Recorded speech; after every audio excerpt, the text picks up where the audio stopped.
নমস্কার বন্ধুরা, আশা করছি আপনারা ভালো আছেন। আমিও খুব ভালো আছি। নতুন একটি ব্লগে আপনাদের স্বাগত জানাই। আজকের ব্লগটা শুরু করলাম সন্ধ্যাবেলা থেকে। এখন সন্ধ্যা 7:10। আর সকাল থেকে খুবই ব্যস্ততার মধ্যে ছিলাম, ভিডিও করা হয়নি একটুও। রবিবার সবার মনে হয় ছুটির দিন, কিন্তু আমার মনে হয় রবিবারই যেন বেশি কাজ থাকে। মানে ঘরের যেগুলো জমানো কাজগুলো রবিবারই মানে করার সুযোগটা পাওয়া যায় আর কি, এইরকম। আর আপনাদের দাদা তো বাজারঘাট করা কেন বা সব কিছুই রবিবারটা হয়, ওই জন্য সকাল থেকে একটু সময় হয়নি। আর এখন তো সন্ধ্যাবেলা জানেন আমাদের ডেলি রুটিন যাকে বলে, চা নিয়ে বসা। এই যে চা নিয়ে বসে পড়েছি, তার সঙ্গে আছে আজকের চপ।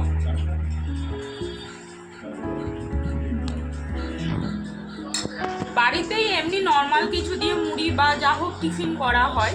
চপটা খাই না বলাটা ভুল, খেতে পছন্দ করি, কিন্তু আপনাদের দাদা আমাকে দেয় না। আমার প্রবলেম হয় আর কি, গ্যাসের প্রবলেম একটু। চপ কেন বা তেলের কোনো জিনিস খেলে খুবই শরীরে মানে খাবো ঠিক আছে, তারপরে হচ্ছে ওইগুলো ওকে সামলাতে হয়তো যেই সব মানে বাড়ির লোকই অস্থির হয়ে যায়। ওই জন্য ও দিতে চায় না ওই তেলে ভাজা টাজা কিছু। এবার মাঝে মধ্যে একটু ঝগড়াঝাটি, ওই আজও সেটাই সেমই হয়েছে, ঝগড়া অশান্তি করে যাকে বলে আনা চপ, এই আর কি। ছেলেকেও দিয়েছি, ছেলে চপটা খেলো না, মা তেল ওইটাও পছন্দ করে না, ছেলে খাচ্ছে এই যে। এটা কি বলুন তো, এইটা হচ্ছে এখানকার আর পেঁয়াজি, মানে ওই রকম বড় পেঁয়াজিটা।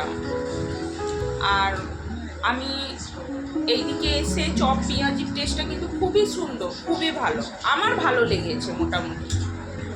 মানে আমার ভালো লেগেছে, আমার বাড়ির লোক আসলেও পছন্দ করে। এবার হয়তো ওই দিক থেকে এই দিকের স্বাদটা হয়তো, হ্যাঁ ভালো বলবো, স্বাদটা আলাদা, সুন্দর বানায়, সব দিক দিয়েই ভালো। তেলে ভাজা কার না ভালো লাগে, এই আর কি।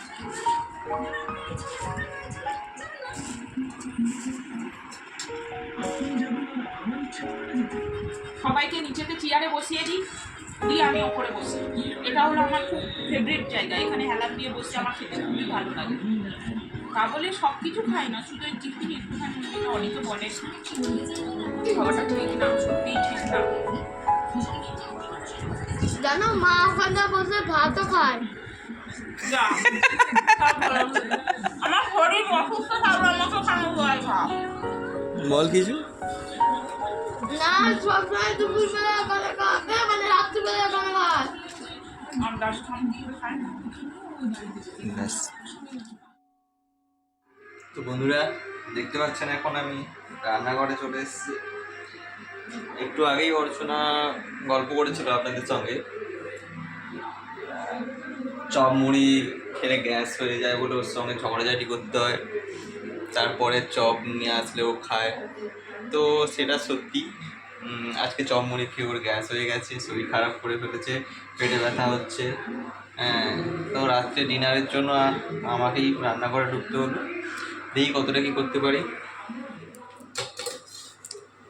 তো শরীর খারাপ, কিছু খাবে না বললো। তো আলু সেদ্ধ ভাত করছি, যদি অল্প করে খায় তা আমরাও খাবো। ওবেলায় পনিরের তরকারি আছে, ওটা গরম করে নেবো। তো আপনাদেরকেও বলেনি, ওর শরীরটা খারাপ হয়ে ফাস্টফুড খাওয়া টোটালি বন্ধ। ওর লিভারের প্রবলেম আছে, ওর লিভার ইনফেকশান হয়েছিল, তো মেডিসিন খেয়ে অনেকটাই সুস্থ আছে এখন। ফাস্টফুড খাওয়া টোটালি বন্ধ ডাক্তার বলে দিয়েছিলেন। তো তার জন্যই ওকে কোনো ফাস্টফুড খাওয়ার দেওয়া হয় না। তো মাঝে সাঝে খাওয়ার বায়না করলে একটু একটু দিই। তো আজকে খেয়েই শরীরটা খারাপ করে ফেলেছে, এখন পেটে ব্যথা হচ্ছে, খাবে না বলছে কিছু। তো বাচ্চাটা আছে, আমিও আছি, খাবে না বললে কী হবে, রাত্রে ওষুধ আছে খেতে হবে। সেই জন্য একটুখানি সেদ্ধ ভাত বসিয়ে দিচ্ছি, আর ওবেলার তরকারি আছে পনিরের তরকারি, সেটা আমরা খেয়ে নেবো। ও আলু সেদ্ধ ভাত দিয়েই খেয়ে নেবে।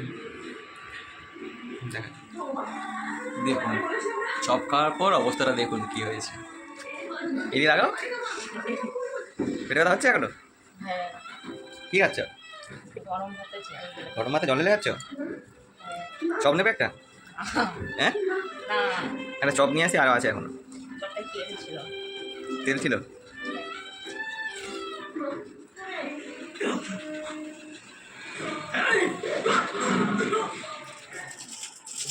চলে এলাম খাওয়া দাওয়া করে।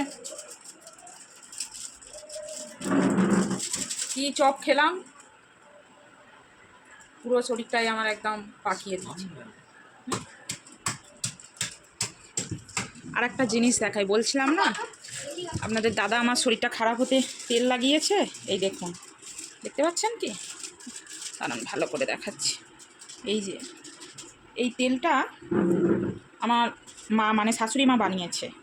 বাবা পায়ের প্রবলেম আছে, বাবা মা দুজনেই মাখে, তারপরে আমাদের ঠামা মাখে।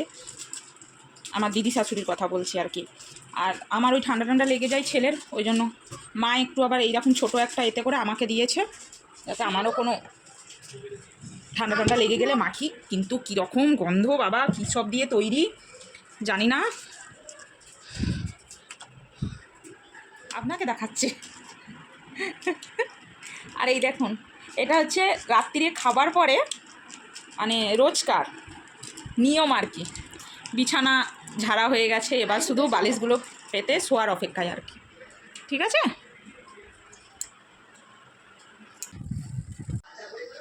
কালকের রাত্রেবেলা শরীরটা খারাপ হওয়ার জন্য আপনাদের দাদা দেখালোই, খাওয়া দাওয়া করে শুয়ে পড়েছিলাম। আবার সকালে উঠে কাজটা আমি করছিলাম। আপনাদের দাদা বাজারে গিয়েছিল ঠাকুরের পুজোর বাজার টাজার আনতে। আজকের সোমবার, জন্মাষ্টমী। সবাইকে জানাই, আপনাদের সবাইকে জানাই শুভ জন্মাষ্টমী। ভালো কাটুক এই দিনটা। আমার মনটা একটু খারাপ, আমার অসুবিধা হয়ে যাওয়ার জন্য আমি পুজোটা করতে পারবো না।